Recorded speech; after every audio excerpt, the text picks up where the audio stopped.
ഹരേ രാമാം ഹരേ കൃഷ്ണ. എല്ലാവർക്കും നമസ്കാരം. 2026 ഈ നക്ഷത്ര ജാതകരെ കണ്ടകശനിയും ഏഴര ശനിയും വരിഞ്ഞു മുറുക്കും. അതായത് ഞാൻ ഈ പറയുന്ന 6 രാശിക്കാർക്ക് നിർണായകമായ സമയമാണ് വന്നെത്തിയിരിക്കുന്നത്. ഈ വർഷം ശനി നിങ്ങൾക്ക് അനുകൂലമായാണോ അതോ പ്രതികൂലമായാണോ നിൽക്കുന്നതെന്ന് പലർക്കും അറിയില്ലാത്ത കാര്യമാണ്. അതായത് ദോഷസ്ഥാനത്ത് കൂടി സഞ്ചരിക്കുന്ന നക്ഷത്രങ്ങൾ ഏതൊക്കെയാണെന്നും എന്തൊക്കെ പരിഹാരമാണ് നമ്മൾ ചെയ്യേണ്ടതെന്നും പറയാം. അതായത് ഏഴര ശനിക്കാലത്ത് എല്ലാ കാര്യങ്ങളും മന്ദഗതിയിലാകുകയാണ് പതിവ്. മറ്റൊരു രീതിയിൽ പറഞ്ഞാൽ ഒരു കാര്യത്തിന് നാം പല പ്രാവശ്യം പരിശ്രമിക്കേണ്ടതായി വരും.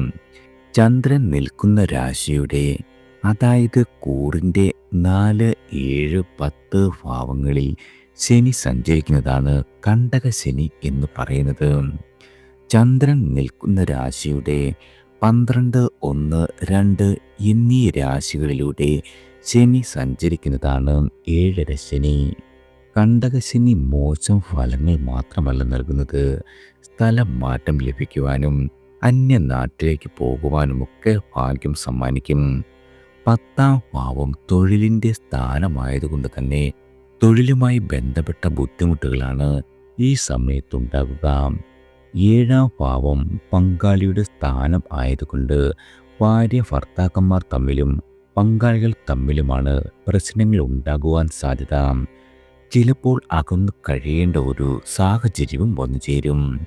അതുപോലെ 4ാം ഭാവത്തിൽ ശനി നിൽക്കുന്നത് വീട്, വാഹനം, അമ്മ എന്നിവയുമായി ബന്ധപ്പെട്ട ബുദ്ധിമുട്ടുകൾക്കാണ് സാധ്യത. പൊതുവെ ഇങ്ങനെയാണ് ഫലമെങ്കിലും പരിഹാരങ്ങൾ ചെയ്താൽ ദോഷഫലങ്ങൾ കുറയ്ക്കുവാനും ഗുണങ്ങൾ വർദ്ധിക്കുവാനും കാരണമാകും. ജാതകത്തിൽ ശനി ബലവാനും അനുകൂല സ്ഥിതിയിലുമൊക്കെയാണെങ്കിൽ കണ്ടകശനി സമയത്ത് നമുക്ക് പുതിയ ജോലി കിട്ടി ചിലപ്പോൾ അന്യദേശത്തേക്ക് പോകുവാനും ഭാഗ്യം സിദ്ധിക്കുന്നതാണ്.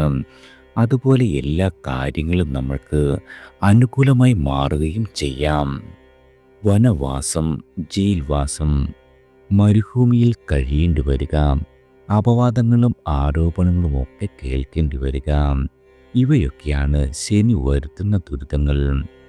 നമ്മുടെ ബുദ്ധിപൂർവമായ നീക്കത്തിലൂടെ ഈ മോശം കാലത്തെ ഗുണകരമായി മാറ്റുവാനും സാധിക്കുന്നതാണ്. വിദേശ പഠനത്തിന്, ജോലിക്കോ മറ്റോ അവസരം കിട്ടിയാൽ ഈ സമയത്ത് അത് പ്രയോജനപ്പെടുത്താം. അതുപോലെ തീർത്ഥാടന യാത്രകൾ നടത്തുകയും മലമുകളിൽ താമസിക്കുകയും ഒക്കെ ചെയ്യുന്നത് വളരെയധികം ദോഷങ്ങളിലേക്ക് കരിക്കുവാൻ ഉത്തമമാണ്. ശനി ക്ഷേത്രങ്ങളിൽ അല്ലെങ്കിൽ ശാസ്താ ക്ഷേത്രങ്ങളിൽ വഴിപാടുകൾ നടത്തുക, ശനിയാഴ്ച വ്രതം എടുക്കുക, എള്ള്, വസ്ത്രം, എണ്ണ തുടങ്ങിയവ ദാനം ചെയ്യുക. ഇവയൊക്കെ ശനിയുടെ ദോഷഫലങ്ങൾ കുറയ്ക്കുവാനുള്ള പരിഹാര മാർഗങ്ങളാണ്. ഇനി രാശിഫലം നോക്കാം. മേടം രാശിക്കാരാണ് ആദ്യം. അശ്വതി, ഭരണി, കാർത്തിക ആദ്യ കാൽഭാഗം. ഈ നക്ഷത്രക്കാർക്ക് ഇപ്പോൾ ഏഴര ശനിക്കാലമാണ്.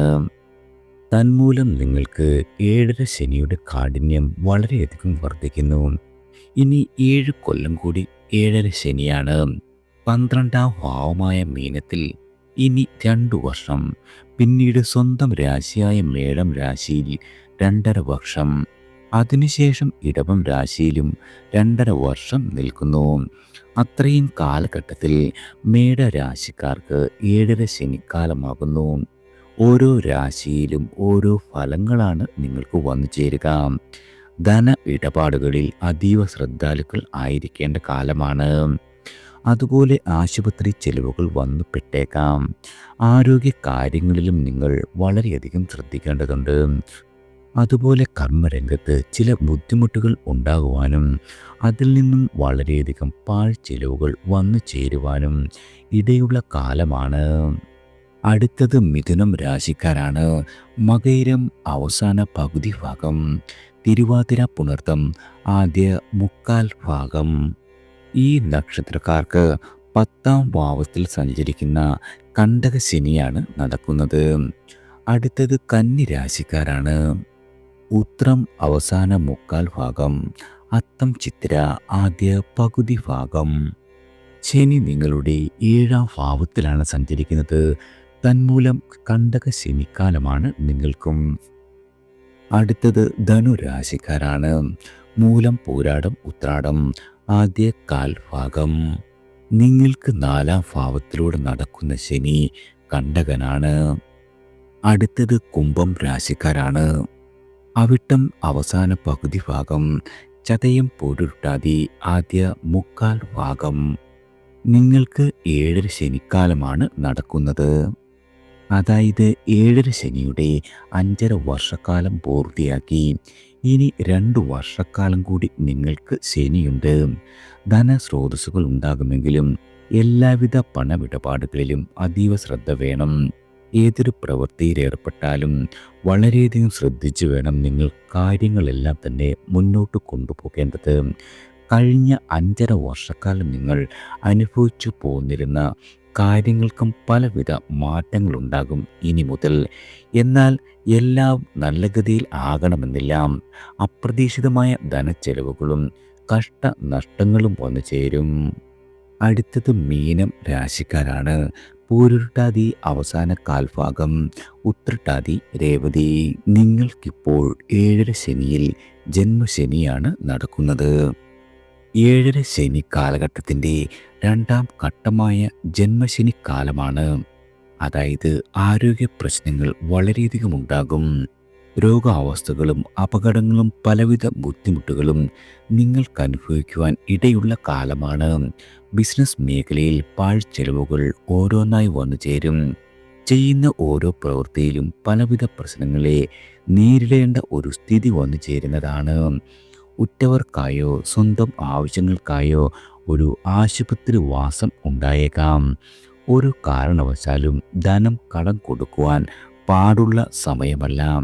നേട്ടങ്ങൾ ഉണ്ടാകും എന്ന് കരുതി ചെയ്യുന്ന കാര്യങ്ങളെല്ലാം തന്നെ ഗുണപ്രദമാകണമെന്നില്ല. ഇനി 4.5 വർഷം കൂടി നിങ്ങൾക്ക് 7ാം ശനിക്കാലമുണ്ട്. തന്മൂലം വളരെയധികം ശ്രദ്ധിക്കേണ്ട കാലമാണ്. ഇനി അഷ്ടമശനി ബാധിക്കുന്ന നക്ഷത്ര ജാതകരാണ്. ചിങ്ങം രാശിക്കാർ. മകം പൂരം ആദ്യ കാൽ ഭാഗം. നിങ്ങളുടെ ആയുസ്സിൻ്റെയും ആരോഗ്യത്തിൻ്റെയും ഭാവമാണ് അഷ്ടമഭാവം.